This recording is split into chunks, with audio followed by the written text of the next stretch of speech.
As the sport of cycling continues to grow across the continent, with the emergence of stars like Eritrean Mekseb Debesay, the world of paracycling is also set for a major boost, as Sports News Africa has learned that the Paracycling World Championship tournaments are to be held on the continent this year for the first time ever.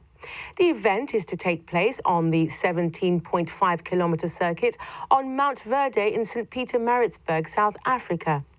Who better to celebrate this news with than Ernst Van Dyk, the winner of the 2014 World Paracycling Road World Championships and South Africa's Sportsman of the Year with Disability. Hello, Mr. Van Dyk. Obviously, we are all excited, but I'm sure you're even more excited to hear that South Africa will be hosting the Paralympic World Championships. Can you tell us how big a coup this is for cycling in South Africa? Yeah, it's a pretty big deal. It's something we've always wanted, and we wanted to race, especially myself. I'm getting old now, and I wanted to race on home ground. So it will be huge for us to have this event here once it's confirmed, and it will also be great for the South African public to come and see, first world-class paracycling in their own country. Tell our viewers a bit about the course. Is it flat, or do you have any hills to contend with? Yeah, the host city is going to be Pietermaritzburg, which is in KwaZulu-Natal, and it's quite hilly out there.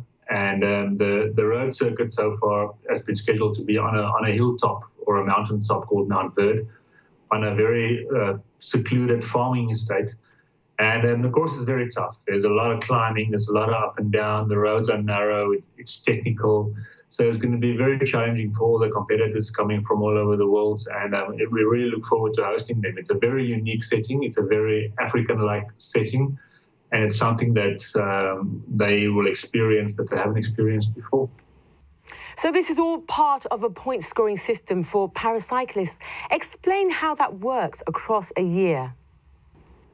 Yeah, we have different World Cups throughout the year, especially, this year and next year and the year before, leading up to the Paralympics. But all the nations need to score points, and these points will accumulate, and that in the end will be calculated to give them spots for the Paralympics. So if you don't have a lot of points, you can't send a lot of athletes to the Paralympics. So the more points as a country you accumulate, the more spots you will get for the Paralympics and the more riders you can select.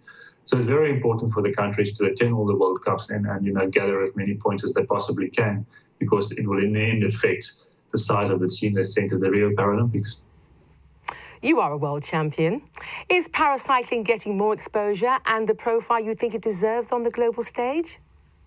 Yes, I think it's growing in stature. It's getting more awareness. And last year, our world champs in Greenville was screened live on the internet, and we had a lot of people watching it. And that was a big first step for us.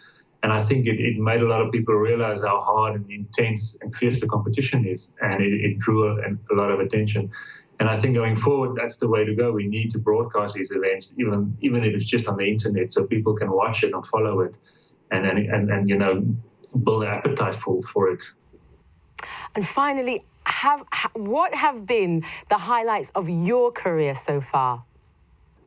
Ooh, that's going to be tough. And I'm a dual athlete, so I do athletics and I do cycling. And on the athletics side, I do wheelchair marathons, and I've won the Boston Marathon 10 times. And I've gone to 6 Paralympic Games in my life, and then I've been the UCI Paracycling World Champion 3 times in my career now. So I won last year, and I'll be defending that title this year. So it's been a good run. Thank you, Ernst Van Dyk.